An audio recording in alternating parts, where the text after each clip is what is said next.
All right, Mr. Williams, tell me about you. Tell me a little bit about your life and how you came into your journey and how you got to where you are now. Well, I got here the hard way, but Oh, that's the truth of it. Well, I was a track and field athlete from the time I was 11. I started to kind of shut it down when I was around probably 27, 28. And at that time, I wound up switching over to Winter Olympics, to bobsledding. And so, man, on my journey, I wound up spending 9 years with these guys. And on that journey, it just did a lot of damage to me and to a lot of other people. oh And wow. when I had a time to really, actually, the truth is, like, in around 2022, when I kind of figured out what was wrong with me, I was already in dementia. Like, I was lost in my own community. I couldn't. Every day I woke up, I knew I didn't know the real day. Oh wow. So I had a little planner on my nightstand. I would look at it every morning when I woke up. I'd figure out the day and then figure out what month it is. I always thought it was January or August. Same 2 months every day. And but the good thing is I was able to realize, like every day I already knew I didn't know that information. So my journey was every day waking up and trying to figure out, okay, I know I don't have energy. I know I can't get up. So it looked like people who I know have diabetes and low blood sugar issues. So as I left the Olympic team, I'm assuming that's what I have because I've seen it on other people. It's got to be it. So every night I put this thermos of coffee or a bottle of Coca-Cola or Mountain Dew, stuff like that on my nightstand. Things I never drank as an athlete. And I didn't even let my kids drink soda. And here I am starting to live off of it. Oh wow. Yeah. And so once I'm able to get out that bed, then I know I don't know the days already because I've stepped in that hole too many times, caused so many problems for myself. So once I figure that out, I leave the bedroom. Now I'm in the living room. Now I got these giant 8-foot scrolls on my walls, 8 feet long, about 2 feet tall.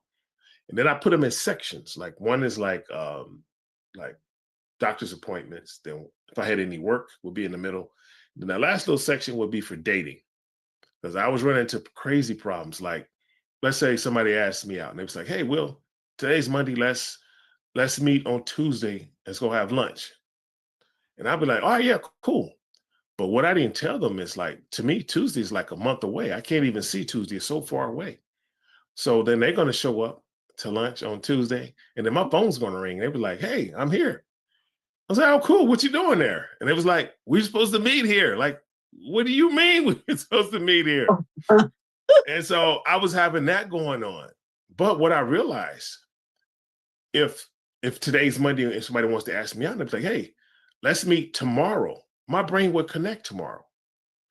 But when it came to days, dates, and times, just throw it out the window because it's no good to me.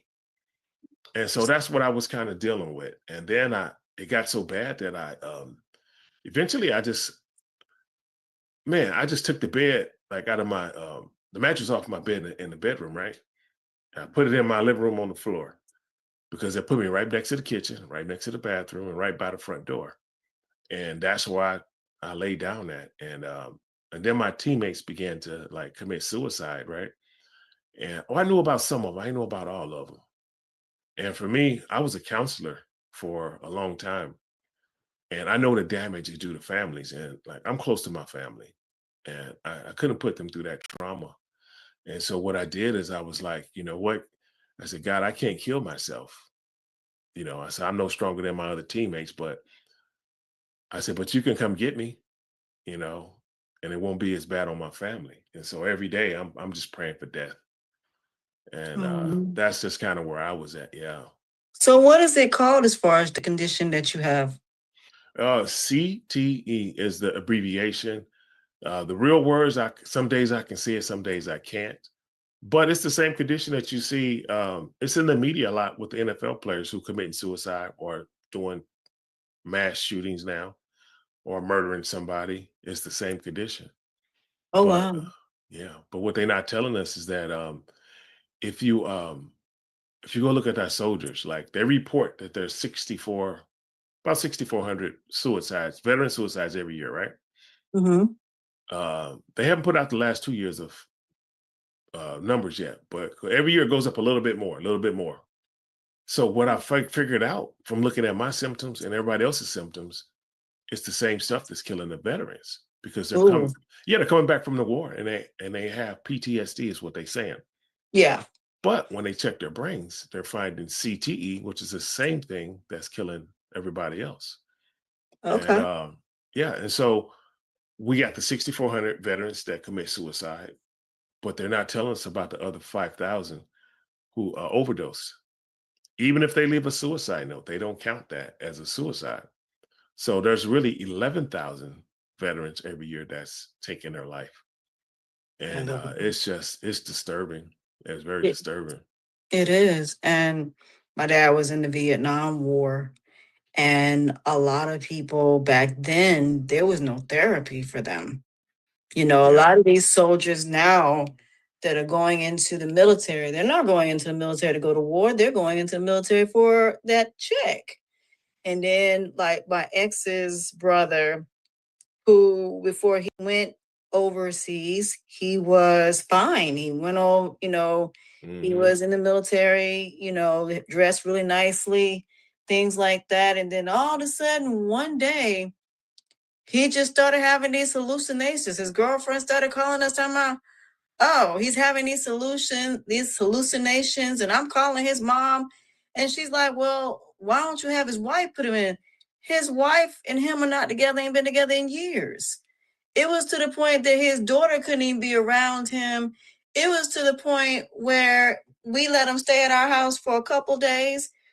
We had to worry about whether he would pull out a gun and start trying, to shoot if my son was running around the house. And we had to make sure there were no knives in the house because we were afraid of how he was going to react. He kept saying somebody was following him and being paranoid. And from what people tell me, he's still in that condition, and they still have not gotten him help for it. And they won't get them help for it. It's there's only one thing that I've seen that works. And the reason why your father didn't get help is because the truth is they're still not helping people to this day. Like it's not, see, people think it's a mental health issue, and it's not a mental health. It looked like a mental health issue, but it's not. It's a physical injury to the brain.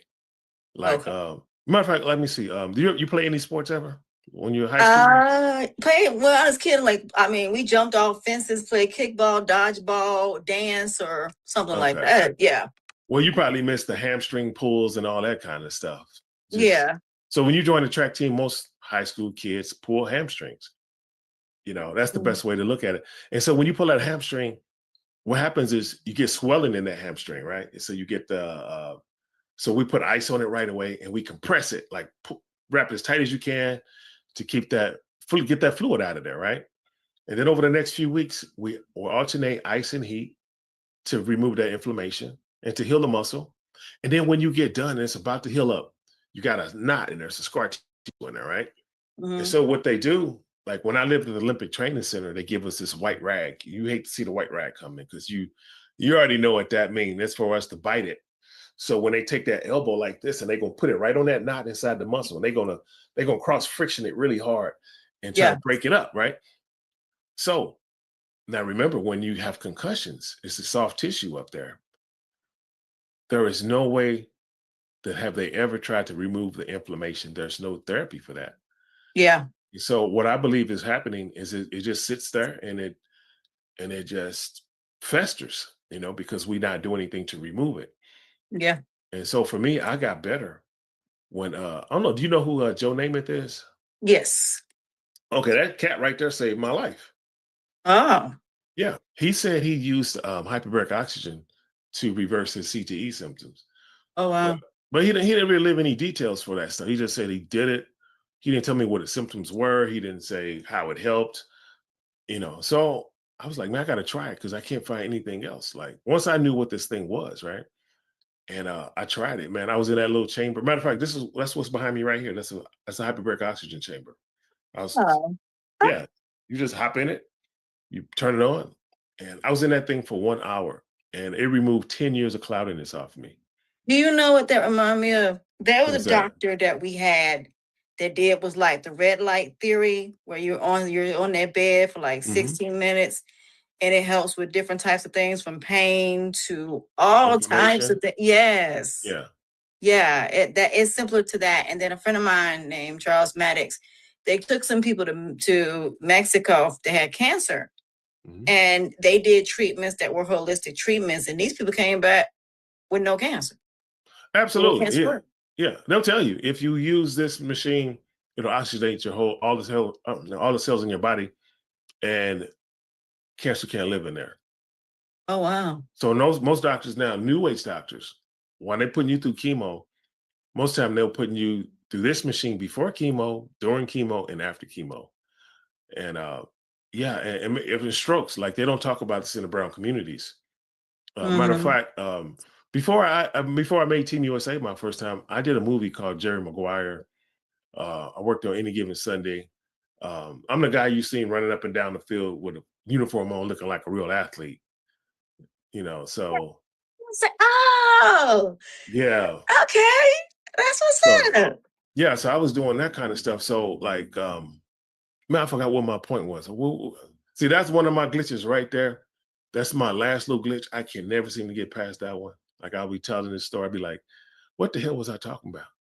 And I hate that thing, but that's my last little glitch. If I can get past that one, but I don't think I will, because it's been a long time I've been using this machine now. It's taken a lot of the heaviness off, but I still got some glitches. Do you use it like daily? Do you use it like weekly now? When you first started, how often were you using it up until now? When I first started, I was using it 5 days a week. Okay. And once I started getting better, I tapered off to maybe 2-3 days a week. And so now I probably do maintenance stuff 2-3 days a week. Some weeks I don't use it at all, but I'll start noticing when I need it, because I'll start losing my days again. I'll be like, what's today? Once I start asking people what the day is, I'll say, okay, I'm tripping. I know what this is. Get back in that chamber. So how did you end up in the Olympics and ended up doing that part of it? How did you end up? Bobsledding? Yes. How did you end up doing that? I got tricked just like everybody else. I got tricked just like everybody else. So where were you doing it at, far as the bobsledding? In what country or what city? Oh, well, I race for Team USA. So we have a couple tracks in the US. One is in Park City, Utah. The other one's in Lake Placid, New York. And so I was retiring from track and field at the time. And so my track and field career was ending. And then I went for this tryout for bobsledding. And this guy I set a new record on a tryout, and it was being covered by this TV show called Go for the Gold on NBC. Yeah. And so when I did the tryout, I set a new record. And this guy offered me like 50 grand a race on this team for 3 months. And I was like, I'll take that money. I know that's right. But found out really quick, he didn't have the money. He didn't have the sponsors. And, he was hoping to get that stuff. And so by the time I realized it, I was up there. I got picked up by a bigger team in the country. And, next thing you know, within 3 years, I'm one of the number 1 or number 2 brakemen in the country. So it was just quick, fast, and it was different. Yeah. Yeah. So I just roll with it. Yeah. Yeah. And I love the fact that, we as, African Americans, there are so many things that we always are the typical. So to see people doing something that's outside of the norm, I commend people for it, because my dad, this one thing about being a military kid was I got to see the world. Oh, I nice. got to see what the world was like, being in Germany and things like that, and being in, these different places. And to be able to go and learn about different cultures. And that's why when I travel and stuff like that, it is about seeing the world and seeing what's out there. It's not about just going to McDonald's and going to the things that are familiar. It's about going around the world and seeing what's around the world. But see, your condition is a lot like CRPS too. People that have CRPS, that have chronic pain, and all they did was fall, and then that was it. And now they're in so much pain. It's hard for them to exercise. It's hard for them to move. So your situation is similar. And what I love about this conversation is a lot, have you ever seen that movie Concussion with Will Smith? My life is just like that movie now. Exactly. So, it's really good because I don't even think a lot of even athletes even think when they have head injuries or any type of injuries that they don't think that later on down the line this condition can come up out of nowhere. Yeah. And so it's definitely something that I'm really wanting people to understand, because chronic pain, nerve damage is no different than being paralyzed, I would say. And when you're paralyzed, you can't move. Your mind, it's like anxiety. When people don't think that anxiety is physical, but it can be, because it can be triggered through something else. It's just like this condition you have was triggered by an accident. Who would have thought that a simple accident would have you where you can't remember things, and no differently than having dementia? And chronic pain is no different than feeling like you're paralyzed, except you can actually move. But the pain of it is so extensive, at least for people that are paralyzed, they can't feel pain. They can't feel the suffering, whereas a person that has CRPS can feel everything. So when I got into my car accidents that were not even 8 hours apart, I had two that were 8 hours apart.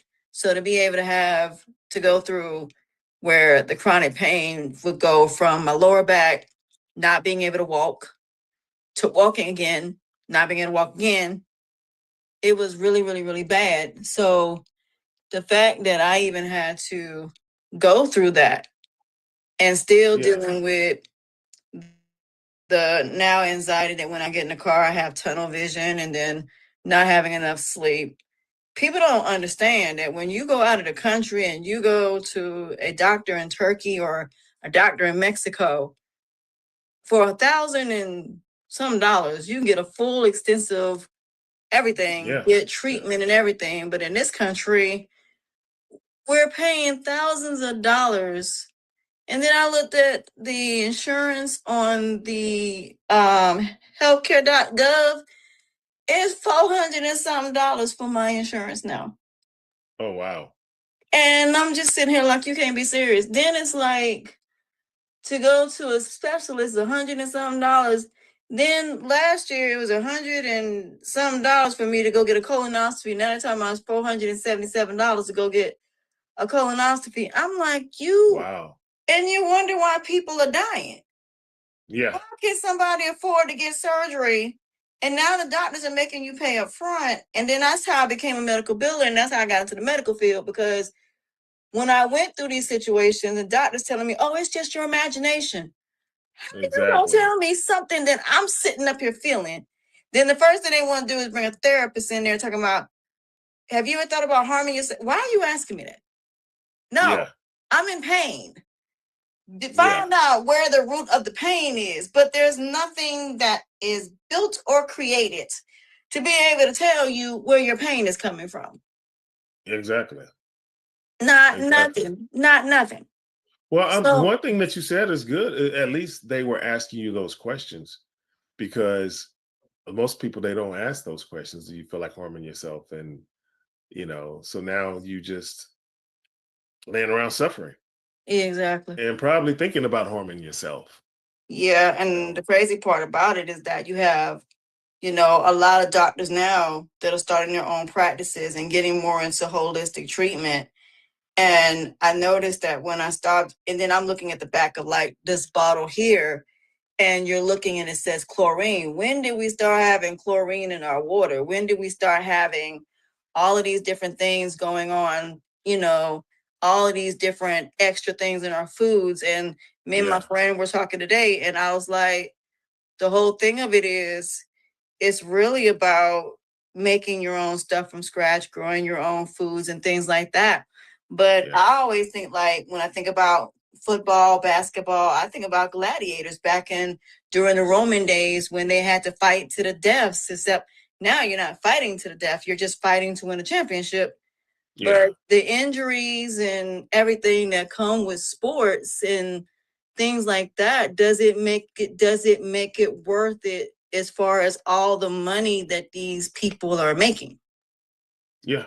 Does it make Yeah. it worth it? Because like you said, you were doing this and you were even in the Olympics and you got hurt and now you can't remember. It's just like veterans that went to war who got hurt, that lost limbs, that basically essentially have PTSD, like you said, all of these different things, and now they're homeless. Yeah, but they're also realizing that PTSD, I think it was a misdiagnosis. Mm-hmm. They weren't looking for CTE, and now that they're looking for CTE, they're finding it in those veterans, and so that's what the problem is. Matter of fact, did you hear about that guy? He went to the NFL office about 2.5 months ago to go shoot the office up in No. New York. Yeah, he left a CTE suicide note. You should Google it. And he just he never played pro, and he felt like he had CTE, so he went to the NFL office in New York. He wanted to shoot some people. Oh, wow. And so he got off on the wrong floor. He wound up being on with BlackRock with the investors. So Mhm. he killed, I think he killed 4 people or something. Now he killed some people, but Wow. he left that CTE, and people were like, he never played pro. He can't have CTE. He's just crazy. But guess what? His autopsy came out, and he was in stage. I don't know what stage he was in, but he had CTE. So does it have? So how many stages is there in CTE? Usually, when you get to 4, like one of my teammates, he was in stage 4 when he took his life, and yeah, it was just like he was struggling. When he called me, he was speaking gibberish, like he couldn't even talk anymore. And like one thing I didn't mention, but like when I first left college, I was working at this place in Stockton, California. It was the first mental health facility that was west of the Mississippi River. So all the extreme behaviors came there for help, and so I watched like the people with depression and schizophrenia, on that spectrum, on the bipolar. I've seen the criminally insane will come through for court sometime. And then back then I was 23, so this was like 93. We had those guys, they had lobotomies. They were still walking around back then. Are you familiar with the lobotomies? Yes. Yeah. Absolutely. So I got to see all those extreme behaviors. So I remember when Kanye West, he had a documentary that came out about a couple months ago. Mhm. But when he said he was diagnosed bipolar, my whole life I've been around this mental health stuff. I was calling BS. I said he's not bipolar. So he might be schizophrenic, but he's not bipolar for sure. So I went to go watch this documentary, right? And I'm like, he acting like athletes who have their head concussion. He acting like us. Like I said, but he wasn't no athlete. I said, don't make sense. And then he said something about the medicine made him feel worse. When I tried the medicine, they gave me a Zoloft, and it made things 100 times worse. Like I had made a deal with God, like, God, I won't take my life. I know I mentioned that already, but I said, but if you come get me, it'll be fine. But when I took that pill, that was almost off the table. Like I was ready to get the hell out of here even quicker. And so I'm just listening to what he's saying. I'm applying it to what I learned from myself. And then he said the magic words. He's like, he announced when he got diagnosed, and I did the math. He was 40 years old when he got bipolar diagnosis. Nobody get that. Wow. That's rarity to get diagnosed. I'm not saying it's not possible, but usually you're going to get it between 18 and 19. Yeah. Maybe 21. You might get through your 20s, but you're not going to make it to 40. That's just not the thing. Yeah. And I said, well, he didn't have concussions. And then I remember the song he put out. I think it was called Spit Through the Wire or something like that. Yeah, when he had a car accident. Yeah. Yep. He said his jaw was in the back of his mouth. And I said, okay, he had a concussion. And he probably got the same treatment for his concussion that we did, which is nothing. There's no treatment for concussion other than don't go to sleep for the first few hours. Don't look at lights, which you're going to do that automatically because your pupils are still stuck dilated. So you can't look at the lights.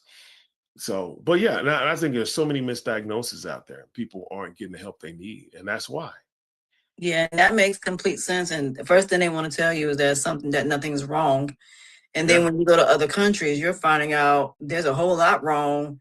And I think the reason that people are dying is because they're not getting these treatments to improve it before it's too late, because you can't go to the doctor, because you can't afford to go to the doctor, because you ain't got no insurance. And because you don't have an insurance, and even when you go to get a test every day, and when you go to a new doctor, they don't think to do all of these tests at one time.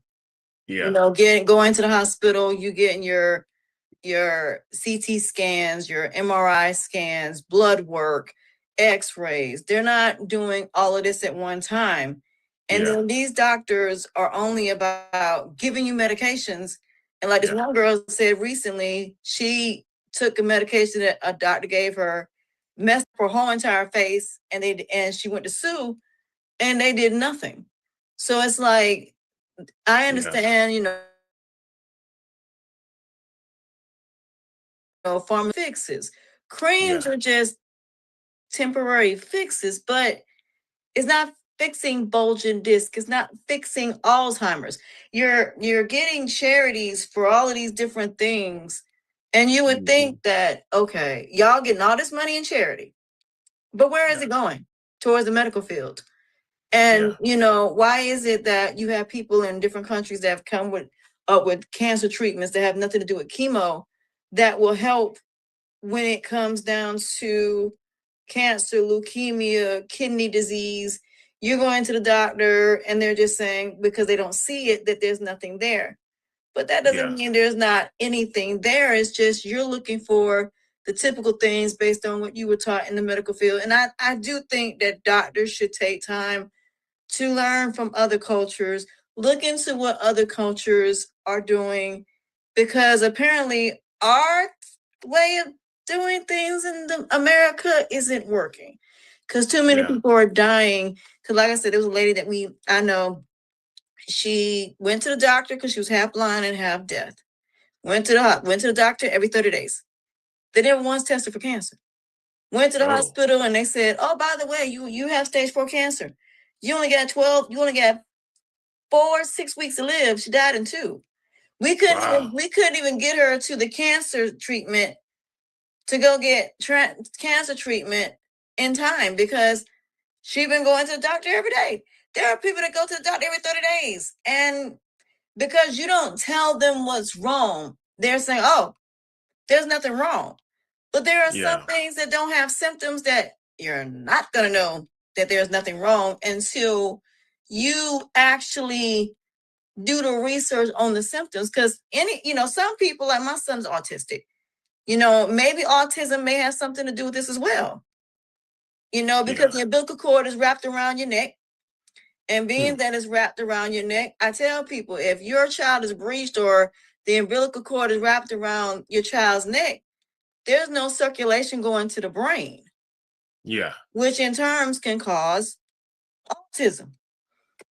So at the end of the day, it's so many different things. And you know what the treatment for that is? One of the treatments? What?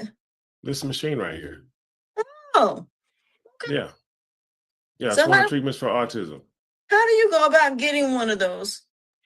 Well, first of all, I wouldn't suggest you go get one. I would suggest you just go try one. Yeah, that's what I mean. I would say try one. If you go into your Google search and just type in hyperbaric oxygen chamber, or HBOT, which is just initials, and put in HBOT near me, and they'll pop up. They're everywhere. Well, they're in the community. They're in doctor's office. They're in wellness centers. Matter of fact, I'm opening the only free CTE wellness center in the country. So that, matter of fact, I'm officially not for profit now. So that's what I'm doing now. And so, and matter of fact, you mentioned something about cancer. Like, I was watching this thing on, it was ESPN. This was about a month ago, I think. The strength coach for the University of Cougars University football team. He was the strength coach. So he has stage 4 of melanoma. They gave him 4 to 6 weeks to live. He said his numbers weren't getting better when he was doing everything the doctors put him through. He said he tried alternative stuff. They showed him climbing into a hyperbaric chamber, right? And now his numbers are good. That's one of the cases you can look at and follow and see. But there's so many of them people like that because they say cancer can't live in an oxygenated system. In the hyperbaric chamber, what it does, it oxygenates all of your cells. And Okay. matter of fact, that one thing you just mentioned, now it makes sense to me. I didn't know that before. I didn't know autism was sometimes caused by umbilical cord around the neck. Because my son's was around his neck, and then they gave him some medications that were stored in mercury. And the mercury got into the medications, and that's how he ended up having autism. And then most people that have found that, I always ask them, I said, was the child's umbilical cord around their neck, or were they breached? And most of them have said yes. And I said, more than likely, based on that circulation and being around the child's neck, even though the child comes out normal, starts talking, but you have to remember, you had something around your baby's neck. And you don't know how long that umbilical cord has been wrapped around that child's neck. And we don't know what the after effects are going to be from that versus a child that didn't have an umbilical cord wrapped around their neck. So I think it's something we definitely need to start, doing these ultrasounds for the babies, and start, instead of not doing it the last trimester, I think you should do it all the way up until that baby is born. Because if that baby is breached, if that baby has the umbilical cord around their neck, that baby needs to go ahead and you're going to have to induce their labor or do a C-section to remove the baby. Because as long as that umbilical cord is wrapped around their neck, it's definitely going to get worse. No differently than somebody that has a neck injury like I did. And, the neck is the thing that connects the mind and the body. So if the neck is messed up, then that's part of the reason why you're paralyzed, because there's the nervous system is like one of the most important systems besides the heart. Yeah. And if the nervous system shuts down in any way and there's no communication between the mind and the body, you are pretty much paralyzed. So you can be driving and your arm go numb. And if you don't have anything that's telling the brain that something's wrong to move your arm, the brain's not going to know anything is wrong. So, when you have like all of these things going on as far as mental health, a lot of times it's because your mind is focused on your problems and focused on everything. And then when the body is being affected by your choices, your decisions, your actions, your behavior, the brain doesn't understand how the body feels unless there's something going up to the body saying, okay, the mind is saying, okay, something wrong. Let me do the research to find out what's wrong. But the only thing the brain is going to do is research what is wrong. But it cannot feel what your body is feeling. It's just like with your emotions. Your emotions go to the body. It goes to your five senses, your smell, your taste, your touch. And when it comes to your body, it reacts to it depending on what it is. So you can say something and you're upset about it because you're in your feelings, but that's what we've been taught, versus going to your brain and saying, is this really worth me being upset about? So even for a normal person, we can forget things and not remember things, and we block things out and act like things don't exist. We're always told when something happens, act like it didn't exist. You can't act, because eventually your body is going to be the one that's going to pay for it. Because eventually your body is going to be like, no, I'm going to shut down. And for me, that's what happened. Mine shut down because I was so mentally strong that my body was getting weaker because I was not taking care of myself. I was too busy trying to take care of everybody else and not me. So sometimes accidents aren't always physical, where your mental health is messed with, where dementia and Alzheimer's. Some things, it can just be that we just take on too much. And it's like this weight, the spiritual weight that I always say, so when you start realizing the damage you're doing to your body, then you're like, no, I'm not going to take on any more than what I need. And, just like the whole day go by, you're like, oh my God, the whole day has went by. Don't even realize that whole day has went by. And now you're like, wow. Yeah. Yeah, absolutely. So I'm definitely. It's funny you said that about the umbilical cord because, like I know Jamie Foxx, like I used to do some stuff with him on the side years ago. So when he got sick a couple years ago, Mm-hmm. they said he had a stroke. So I called in. I said, hey guys, I said, first of all, don't tell me what's wrong with him. I don't want to be responsible if the leak gets out there. I said, but if he had a stroke, I said, check the hyperbaric chambers, check the technology, because if you have a stroke and they put him through that, it's going to reverse the symptoms. I said, they don't talk about this in the brown community, but Yeah. all the rich white people I know, they have these things in their home too. Mm-hmm. They even have the better ones, the metal ones, which are Yeah. the commercial grade ones. And so in the brown community, they don't tell us these things. But it's the same thing with a stroke. If you have a stroke, you have blockages that's keeping the blood from getting to the brain. And that machine will actually flip that around for you. Because what it makes your body believe is that your body's at least 9 feet underwater. When you're underwater, your blood turns into a gas. So it can get through all the blockages. It can send oxygen to all the cells in your body. So of course, all the things that feed off of inflammation, like cancer and stuff like that, don't do well with it. They can't stand the oxygen because it's killing it. So when Yeah. you make that comment, I was like, wow, I didn't know that was what caused autism. It could cause multiple different things and multiple different, I didn't think about that either until I started thinking back to how he got it. And I was like, well, how did he get it? But then I noticed that a lot of people tell me that their children, when they were born, that umbilical cord was wrapped around their neck. Interesting. And see, like I said, some things, like if you get into a car accident, it may not hit you then. Yeah. But over time, it hits you, over time, over years. It's like when we get all the things we've done to ourselves, physically, mentally, emotionally, spiritually, it's going to hit us as we get older. That's why arthritis comes from, and all of those different things. But yeah, I definitely think that this conversation is definitely needed, and to be able to have this conversation about not only sports, but to be able to, because so many athletes don't even know anything about that. They just think it's a concussion. They just think it's a broken leg. You wouldn't think that something that a slip and fall could cause CRPS. You don't think that going overseas and going to war would cause PTSD.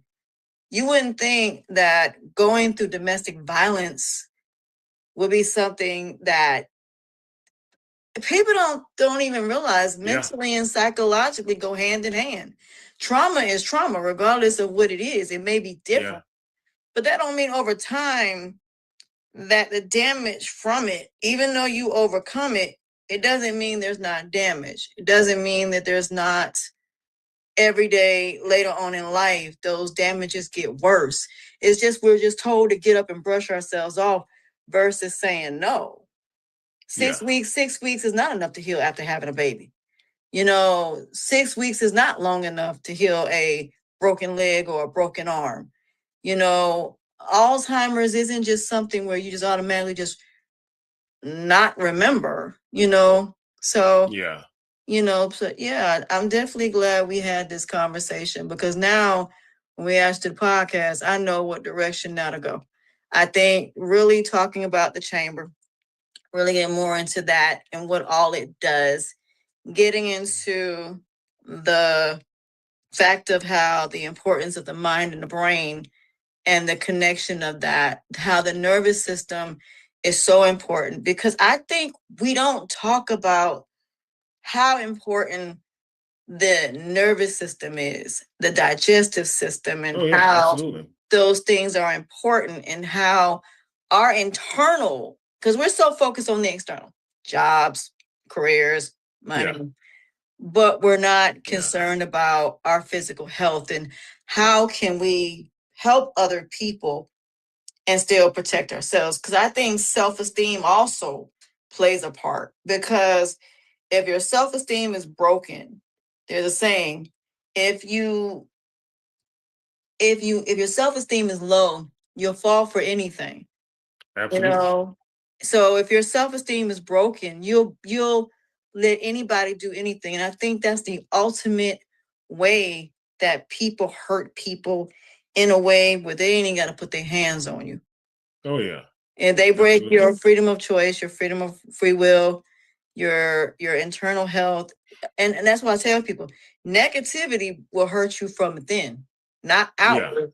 It hurts you from within. Yeah, absolutely. Exactly. So I'm really looking forward to doing this conversation with you. I really, really am. And I am going to post this, by the way. But I would love to do this with you on the podcast and really bring awareness to this, because this, people going to have more questions, and, just hearing this small snippet of it, Well, I people. really hope. I'm sorry, I didn't cut you off. Oh, no, good. No, I really hope that your military people, you have them, because that's the biggest population that's getting it right now, is those guys. And Yeah. there was an article written by the New York Times, and I'm gonna share it with you. But like when I was racing, we did what we call VIP rides. We would take special people down the bobsled track sometime. And one time we took the fighter pilots, right? And man, it was crazy. Like that on that one day, I remember I did 6 rides down the track. We took them down one ride, and it was a smooth ride. But when we got out the sled, they were a little bit rattled and shook up. And I was thinking, come on, these are the best fighter pilots in the world. They pull more G forces than us. How could they be rattled? Well, there's an article that came out written by the New York Times called Sledhead. In that article, they tested one track. They tested one of the mildest tracks in the world, which is the one in Canada. And there were spikes of 84.5 G forces. So imagine this: bobsled is supposedly doing 5, space shuttle is doing 3, fighter pilots only doing 6, but we're doing 84.5. So that's why most of the athletes are sick.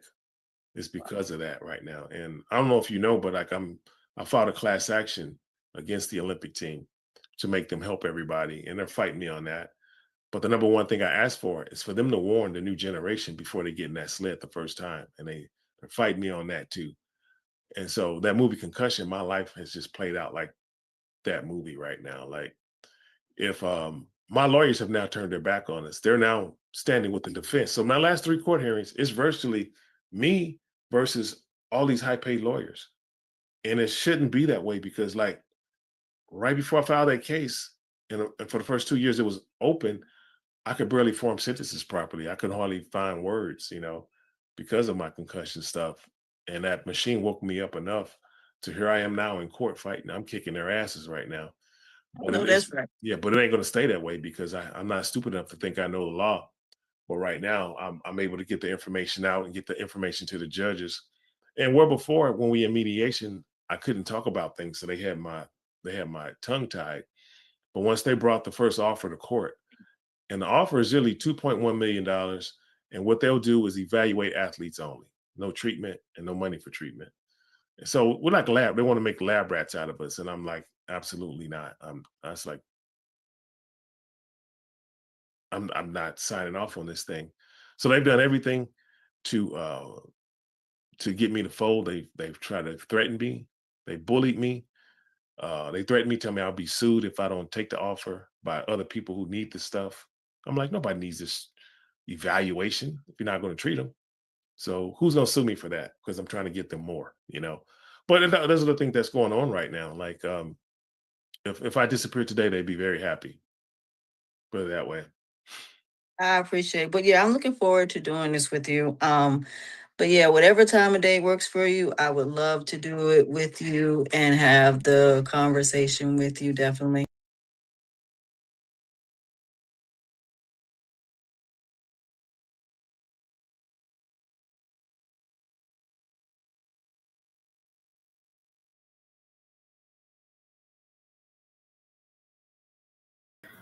Okay, y'all, I am here. That is just a pre-conversation. That's not the actual podcast itself, because like I said, depending on how the conversations go, some of these I will let you guys hear, some of them I won't. But this one, was one that I definitely wanted you guys to hear, because this was one that hit me personally because my grandmother has Alzheimer's and dementia. This one hits me personally because my dad is in the military. This hits me personally because there are millions of soldiers and athletes that suffer from CTE and post-traumatic stress disorder, PTS. There are a lot of soldiers that go to war and they're nowhere near prepared for what's going to happen when they go to war. And as someone that has chronic pain all the time, I can definitely relate to this. Chronic illness is not something that should be taken lightly. And the fact that when it comes to inflammation, when it comes to what all inflammation causes as far as damage and diseases and illnesses, between that and parasites and bacteria infections, we really got to be very mindful of what we consume and what we acknowledge. And that's just something we really have to do. And we have to be really, really like knowledgeable of that. So we really got to be very, very, very, very cautious of what we consume and what we choose to acknowledge. I just think that is something that's very, very important. So I just think that we need to be mindful of that. You know, going through something like that, I do not wish on anybody. I don't wish for anybody to go through what Mr. Williams is going through. I'm glad that he is basically an advocate of this and that he is building something that's going to help so many people with CTE.